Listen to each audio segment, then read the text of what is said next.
반갑습니다. 너무 사랑하고요. 이렇게 좋은 시간에 좋은 자리에서 함께해서 얼마나 행복한지 모르겠습니다. 자, 우리 다 행복하기 원하고 정말 이렇게 기쁘게 살기 원하는데 그러기 위해서 오늘 저는 뭐를 주제로 정했냐면요. 용서와 수용이라고 했습니다. 용서하지 못하면요, 용서에 내가 매여서 내가 아픕니다. 그렇죠? 그래서 용서는 무엇이고, 용서는 어떻게 해야 되고, 용서는 왜 하고, 또 용서는 왜 못하는지, 그리고 용서는 어떤 방법으로 해야 되는지를요, 이렇게 차례대로 말씀을 드리기 원합니다.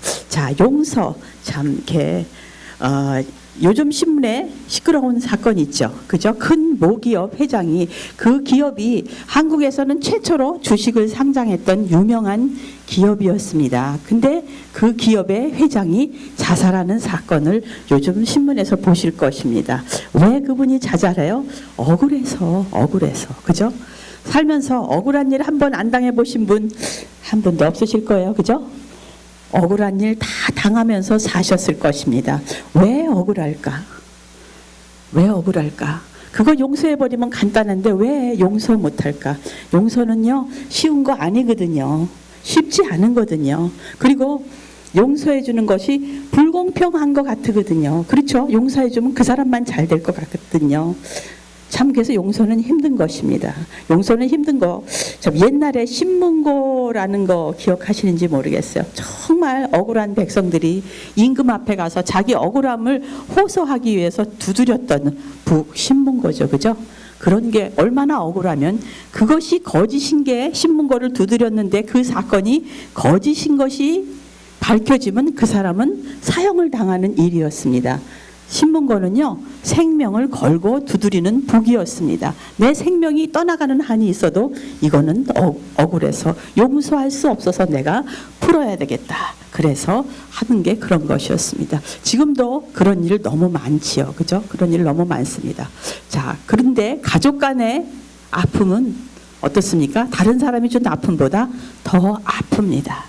용서하기 더 힘든 것이 용서입니다. 그래서 용서는 무엇인가? 제가 사전을 좀 찾아봤습니다. 웹스터 사전에 뭐라고 되어 있냐면요. 위법, 죄진 것을 사면 또는 면제해 주는 것을 용서라고 풀이하고 있고요. 빚이나 의무를 면제해 주는 것도 용서라고 하고 있고요. 분노하는 것을 중단한다. 그런 의미로도 용서는 쓰여진다고 합니다. 용서로 영어로는요, forgive, 그 주다의 그 동사에서 파행된 것으로, to give에서 파행된 것으로 자신을 주는 것, 내주는 것, 나의 깊은 부분을 포기한다는 뜻을 갖고 있는 게 용서고요. 보복할 권리를 포기하고 내가 완전하게 살 권리를 포기하는 것, 또 정의 구원을 내가 이루어 보겠다고 살았는데 정의 구원도 포기해 보는 것이 용서입니다. 또한요, 자신이 그 용서지 못하는 과거에서 얽매이지 않고 미래로 가기 위해서 하는 것이 용서다. 저는 이렇게 말하고 싶습니다. 나의 아픔에서 내가 얽매이고 내 아픔에서 억울해하는 것에서 내가 더 나은 미래로 가기 위해서 나를 위해서 하는 것이 용서다. 저는 그렇게 말씀을 드리고 싶고요. 오늘 수용은요, 걷어들이다, 넣다, 담다, 이렇게 받아들이다의 뜻인데요. 저는 그렇게 말씀하고 싶습니다. 걷어는 들이되 내가 그 속에 속하지는 않은 것. 용서, 나를 위해서 하는 거지만 수용은 내가 그것을 그 속에 그것이 맞다고 인정하는 것은 아니다. 그런 수용을 말씀드리고 싶습니다. 그러면 용서할 수 없는 일은 무엇인가? 좀 생각해 보겠습니다. 여러분도 많이 생각하시는 거 있으실 겁니다. 그 아동을 유괴했다든가 이런 거 용서할 수 없습니다. 그렇죠? 그렇죠? 아동에 대한 성희롱도 그렇습니다. 또 살인, 강간, 지금 IS가 저지르고 있는 대학살, 참 세계가 용서 못하는 일 중에 하나입니다. 또 부모에게 버려지는 아이들, 또 부모나 배우자의 학대, 참 그거 계속되면 용서하기 힘듭니다. 또한 뭘 용서할 수 없습니까? 사랑하는 사람이 배신했을 때 너무 아픕니다. 그렇죠? 용서할 수 없습니다. 자, 이렇게 용서할 수 없는 것에 그러면 공통된 이유는 무엇일까? 이렇게 용서할 수 없는 이유가 무엇일까? 용서할 수 없는 범죄, 나쁜 것, 배신 모든 거는요, 도덕적 기반을 흔드는 비정상적 행동이기 때문에 우리는 용서할 수 없습니다. 하지 말아야 할 일을 했을 때 용서할 수 없어요. 그렇죠? 또 언제 용서 못합니까?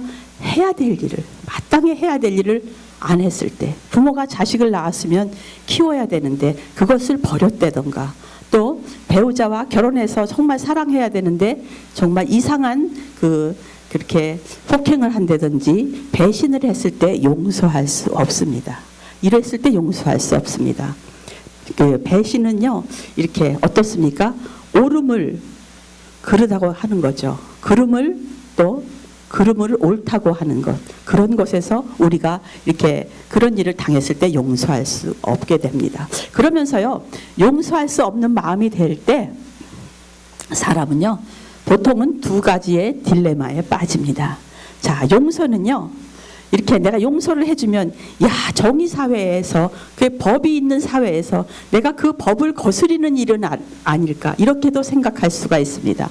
공평과 정의를 내가 부정하는 것이 아닐까, 그 사람은 마땅히 벌을 받아야 되고 마땅히 그 대가를 치러야 하는데 내가 용서를 한다면 이 정의로운 사회에 무슨 법이 필요하겠는가, 이런 마음이 들 수도 있습니다.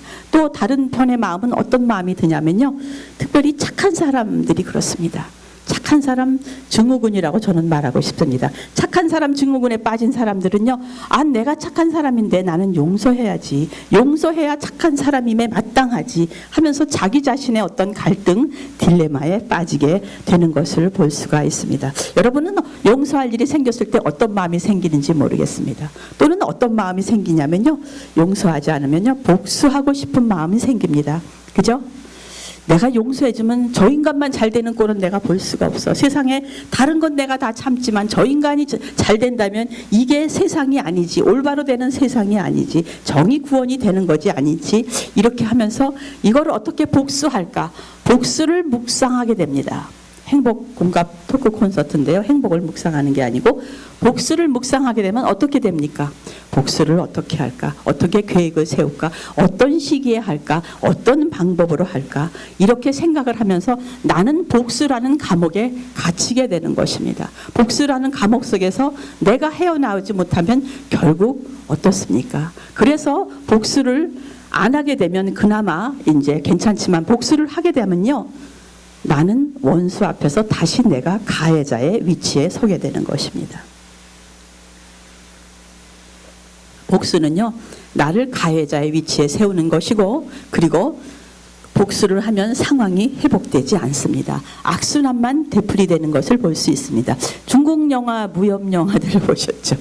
내 원수를 갚아다오, 이 누구누구가 이렇게 나를 괴롭게 했다고, 그런 것들 다 보셨을 것입니다. 복수는 어떻습니까? 복수가 복수를 낳고 정말 나의 자녀가 복수를 위해서 키워지고 복수를 위해서 길러지고 복수를 위해서 살다가 복수하고, 그 상대편의 자녀는 또 복수를 위해서 키워지고 복수 때문에 사는 것을 볼 수가 있습니다. 중국 속담에요, 이런 말이 있습니다. 복수를 원하는 자는 무덤을 2개 파야 한다.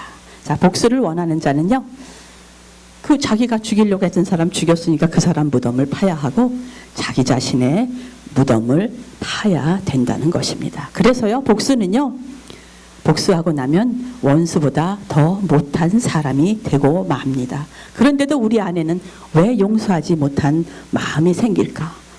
용서하지 못하는 마음이 왜 생길까? 그러면서 우리 안에 쌓이는 것은 무엇이 될까? 분노가 자꾸 쌓이게 되죠. 그죠? 모든 분노가 나쁜 것은 아닙니다. 분노해야 될 때 분노할 줄도 알아야 됩니다. 그러나 분노가 계속해서 연속해서 나를 지배하면, 내가 분노를 지배하는 것이 아니고 분노가 나를 지배하게 되면은 우리 마음에서 쓴 뿌리를 내리게 됩니다. 쓴 뿌리가 정말 이렇게 내 몸 깊이까지 들어가게 되면요, 성경에 그런 말씀이 있습니다. 미움은 뼈를 썩게 한다고. 미움은 뼈를 썩게 한다고 합니다.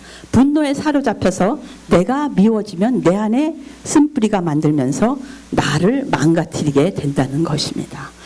이렇게 힘든 용서, 하기 힘든 용서, 용서하지 않으면 나를 망가뜨리는 것, 용서하지 않으면 원수보다 못한 그런 자가 되는 그런 용서. 그런데 그렇게 힘든 용서 어떻게 그럼 할 수 있을까? 우리가 참 용서하는 게 나한테 유익인데 내가 어떻게 용서를 할까?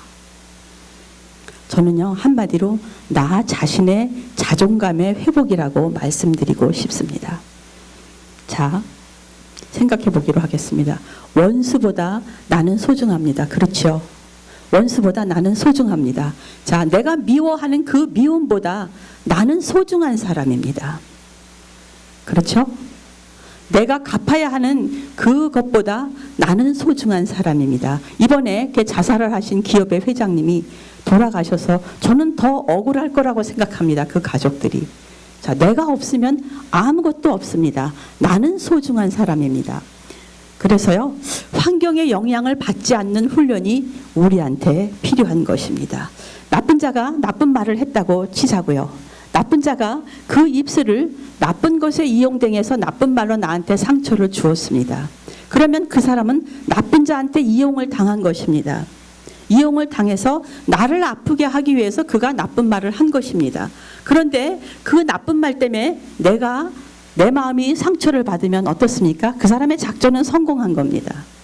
어떻게 보면요, 그랬을 때 우리가 그 훈련을 해보는 것입니다. 저 사람이 하는 나쁜 말보다 나는 소중한 존재다. 저 사람은 나쁜 것에 이용당하고 있고 그 나쁜 것에 이용당해서 나를 넘어뜨리려고 하면 저 사람의 작전은 성공한 것이다, 이거죠. 자, 이런 훈련을 그래서 해보기로 하고, 누가 나쁜 말을 나한테 했습니다. 그랬을 때 그 말은 나와 상관없다 속에서 하는 겁니다. 저 사람은 나쁜 자에게 이용당하고 있을 뿐이지 저 말은 나와 상관이 없다. 이렇게 나의 자존감을 지키는 것이 필요한 것입니다. 그렇게 했을 때 그 사람의 나쁜 소리보다, 왜요? 내가 소중하기 때문에. 제가요, 이거를 공부하면서 그렇게 한 적이 있습니다. 아침마다 출근하기 전에 거울을 보고 제가 그 연습을 했습니다. 거울 앞에서 나는 소중하고 소중하다.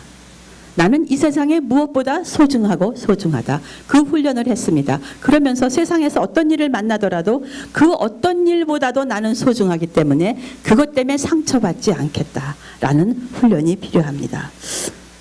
지금 그 아프리카의 케냐에서 그 국제 소셜워커로 일하고 계시는 한 분을 제가 소개하면서 저의 말씀을 마무리하겠습니다. 그분은 키가 1m 34cm, 그러니까 134cm의 센티미터의 여자분입니다. 낳은 지 사흘 만에 아버지가 여자로 태어났다고, 계집애로 태어났다고 재수없다고 던져져서 척추 장애를 입으신 분입니다.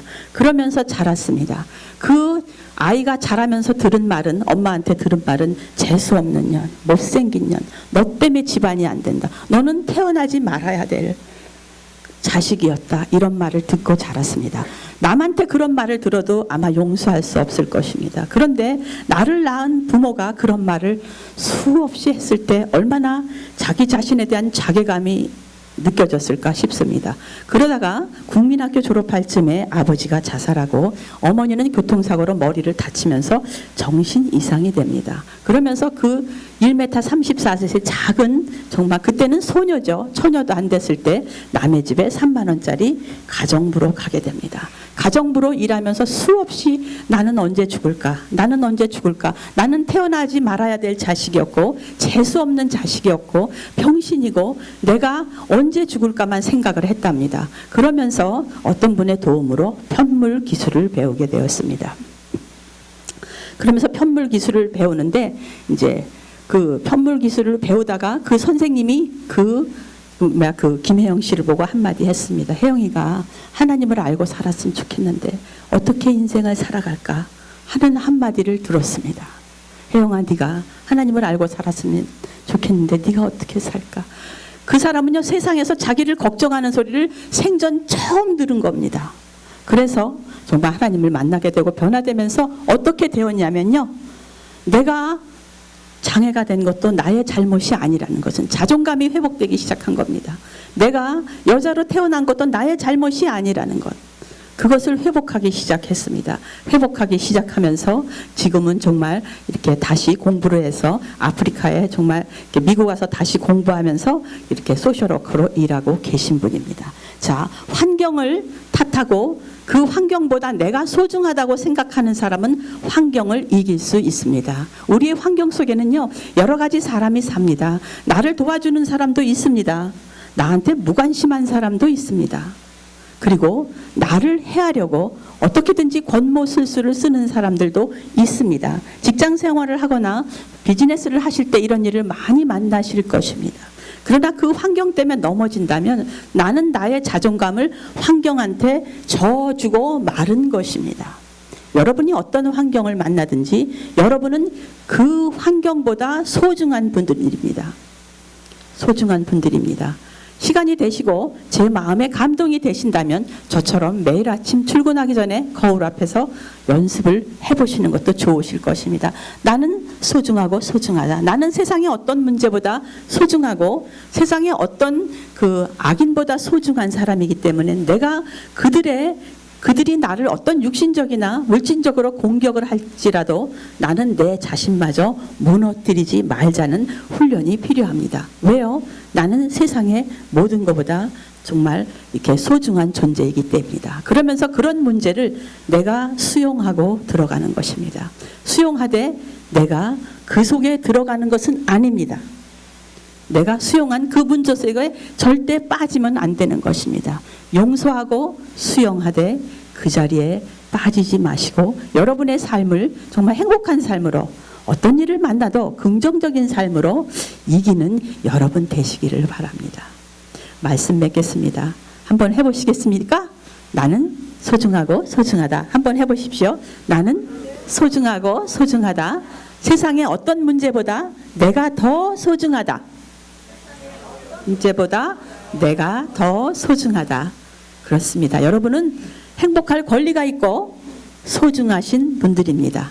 소중한 행복을 누리시는 여러분 되시기를 바랍니다.